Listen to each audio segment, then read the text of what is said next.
Father, huwag niyo muna. Yung sound. Happy birthday, happy birthday. Happy birthday to you. Ganda nga eh. Oh.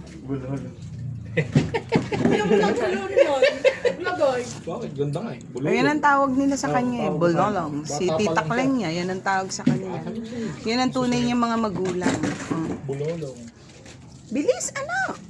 Wala pa yung happy birthday na sound. Oh. Sound mo man.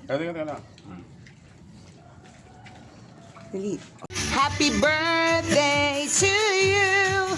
Happy birthday, happy birthday, happy birthday to you. Blow, wish, then blow. Ay, tumitirik ang mata ng anak ko. Ano ba yun? Makaimtim. Blow. Okay.